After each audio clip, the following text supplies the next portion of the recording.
আসসালামু আলাইকুম। ভালো আছেন সবাই? পাখির খাবার লাগে বস্তা লয়ে ভালো ভাই আমার কোয়েল পাখির খামার। বস্তাটা অনেক দূর থেকে আনার লাগে। আমরা গ্রামের মানুষ অনেক দূর থেকে আনি।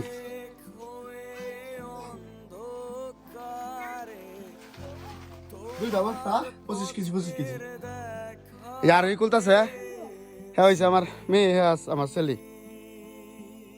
কুলো বুকুলো পাখিটা গুলো আমরা দেখাই, পাখিগুলো দেখাই যে আমি আরেক জায়গায় আমাদের হুসেনপুরের যা হুসেনপুরটা যে গ্রাম, এটা আমরা বুঝাই কিভাবে গ্রাম। মোটামুটি এখন তো গ্রাম আসতে শহর হইতেছে। এই ধর এগুলো আমার পাখি, কোয়েল পাখি। আমাদের উত্তরপুর পৌরসভা ভবন, আর আমাদের গ্রামের নাম হচ্ছে দ্বীপের শহর। দ্বীপের শহর গ্রাম, এই গ্রামের মধ্যে পড়ছে হোসেনপুর পৌরসভা। এটা হচ্ছে পৌরসভা ভবন। এদিকে নতুন বাজার প্লাস উপজেলার মাঠ, আর ওই দিক দিয়ে হয়েছে হোসেনপুর বাজার। আপনারা যদি শাকসবজি কিনতে আন, যত কিছু কিনতে চান হোসেনপুর বাজার থেকে কিনতে হইব। বাজারটা খুবই ছোট, মানে 1 মিনিটের মধ্যে বাজার আর কি। আমি যদি উপরটা দিয়ে আই তাহলে আপনারা বুঝতে পারবেন যে আমাদের হোসেনপুর বাজারটা কতটুকু বড়, গ্রামটা কতটুকু আর কি। এই যে এই নইছে ব্যাংক, আর এটা হচ্ছে আমার এক বড় ভাইয়ের বিল্ডিং। আমরা এখন এই বিল্ডিং এর মধ্যে উঠবাম, উঠতে হোসেনপুর সম্পর্কে একটা ধারণা দেওয়ার চেষ্টা করবাম। আমরা এখন ভাইয়ের বিল্ডিং এর ভিতরে দেখে সিঁড়ি মাধ্যমে সিঁড়ি দিয়ে উঠবাম। এই নিচে আবার ফার্নিচারটা নিচের বেছে, এই যে কাঠের ফার্নিচার আছে, স্টিলের ফার্নিচার আছে। আপনারা যদি আমার নাম কইন বা এই আমার কথা কইন যে ভিডিও দেখতে আসুন, তাহলে আপনারা একটা ছাড় দিব। আর আপনারা তো দেশ বিদেশ থেকে বিভিন্ন জায়গাতে ভিডিও দেখতেছেন, যদি ভিডিও চোখে পড়ে অবশ্যই ছাড় পাইবেন। এই যে আমরা উঠতাছি, আমার লগে আইসি কনক ভাই। হেলা আমাদের হোসেনপুর হাসপাতালে ভর্তি, একটু মানসিক ভাবে অসুস্থ না, শারীরিক ভাবে অসুস্থ ভাই। ভাই আমরা হোসেনপুর হাসপাতাল আপনার কাছে কিরম লাগে? গ্রামীণ পরিবেশ না?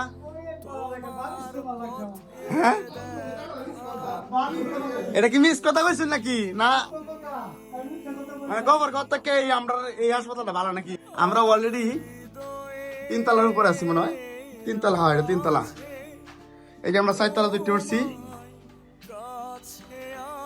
কষ্ট লাগতেছে। দেখবেন কি পরিবেশ, উপর থেকে আরো সুন্দর পরিবেশ দেখা যাবো, চর এলাকার পরিবেশটা। আমরা অনেক আবারও সিঁড়ি উঠে উঠবাম, একটু কষ্ট লাগতেছে। এইভাবে তো আমরা অত অত সাদে উঠি না আর কি। হোসেনপুরের ভিউ দেখতে পারবেন ওহনি, হোসেনপুর যে কি আর কি আছে আর কি আর নাই। এই যে এদিক হয়েছে শহর বিশ্বনাথপুর। আর আমি কই একটু ফুটে লই, এই যে এই এলাকাটা বলা হয় শীতলা বা শহর বিশ্বনাথপুর গ্রাম। দেখছেন এদিক দিলে সব শহর এলাকা। এটা পার হইলে গফরগাঁও, এই বেশি সীমানা নাই। আর এনতে বই হচ্ছে ব্রহ্মপুত্র নদীর একটা শাখা।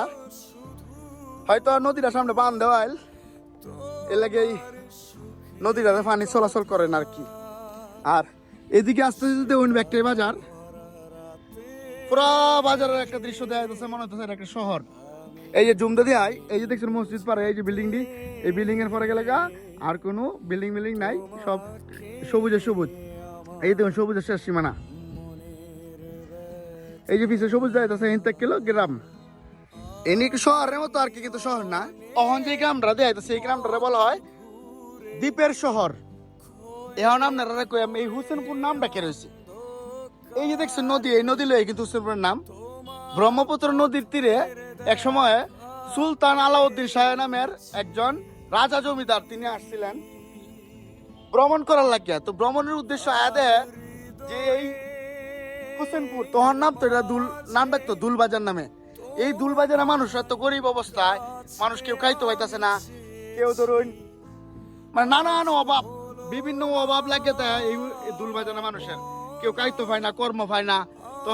তখন উনি রাজা বাদশাহ ছিলেন, তখন উনি চিন্তা করছে যে এই জায়গায় গরিব দুঃখী মানুষের লাগে আমরা কিছু করতে পারি কিনা। দান দক্ষিণা করে যাওয়ার পরে এলাকাবাসী প্রভাবশালী যারা আছেন, তখন তারা মিলিয়া নাম দিছে হুসাইনপুর উনার স্মরণে। কারণ উনি নানান কাজে হুসেনপুরের গরিব দুঃখী মানুষ যত আছে তারা, অনেক লোক খাইতে পাইছে না, তারা টিয়া দিছে, অর্থ দিছে, নানান সমস্যা উনি মিলিয়ে দিছে। হোসেনপুরের একটা ধারণা আপনাদের দিলাম। আর আমাদের হোসেনপুরে ইউনিয়ন হয়েছে 6টা: জিনারি, শীতলা, গোবিন্দপুর, আড়াইবাড়িয়া, শাহেদল, ফুমদি। এই 6টা ইউনিয়ন হয়েছে আমাদের হোসেনপুরের মধ্যে অন্তর্ভুক্ত করে আর কি। আর আমাদের কিশোরগঞ্জ জেলার মধ্যে হোসেনপুর উপজেলার হচ্ছে অন্যতম। এটা একটা গ্রামীণ শহর, আপনাদের তো আইতে আসি। আমাদের ঐতিহ্যবাহী হিসাবে ধরেন নীলকুঠির আছে, তারপরে এই জমিদার শ্রীমান নবেন্দ্রনাথ চক্রবর্তী, বাংলার শেষ জমিদার আমাদের হোসেনপুর গোবিন্দপুরে আছে। এরকম নানান সুনামধন্য প্রতিষ্ঠান আছে আমাদের হোসেনপুরে। তো আপনাদেরকে আমি দাওয়াত করি যে আমার এই হোসেনপুর গ্রামীণ শহরে আসেন, আমাদের গ্রামে আসেন, দ্বীপের শহর গ্রামে আসেন। আসলেই পুরোপুরি আপনারা বুঝতে পারবেন আমাদের হোসেনপুরটা কেমন, হোসেনপুরের বিষয়ে আমি কতটুকু তুলে ধরতে পারতেছি। চ্যানেলটা সাবস্ক্রাইব করে পাশে থাকবেন। আমি হোসেনপুর থেকে আস্তে আস্তে নানান কিছু দেখাবো আপনাদের, আমাদের গ্রামের দৃশ্য। আমার গ্রাম ভালো লাগে ভাই, আমি একটা গ্রামের ছেলে হিসেবে আমার চ্যানেলটা সাবস্ক্রাইব করে রাখবেন। আল্লাহ হাফেজ। আর আমি এখন কিভাবে নামি দেন, খুব রিক্স লিয়ে নামবাম, এটা খুব রিক্সের জায়গা, দেখেন সিঁড়িতে নামতেছি, খুব রিক্সের জায়গা। তো ভালো থাকবেন, আল্লাহ হাফেজ।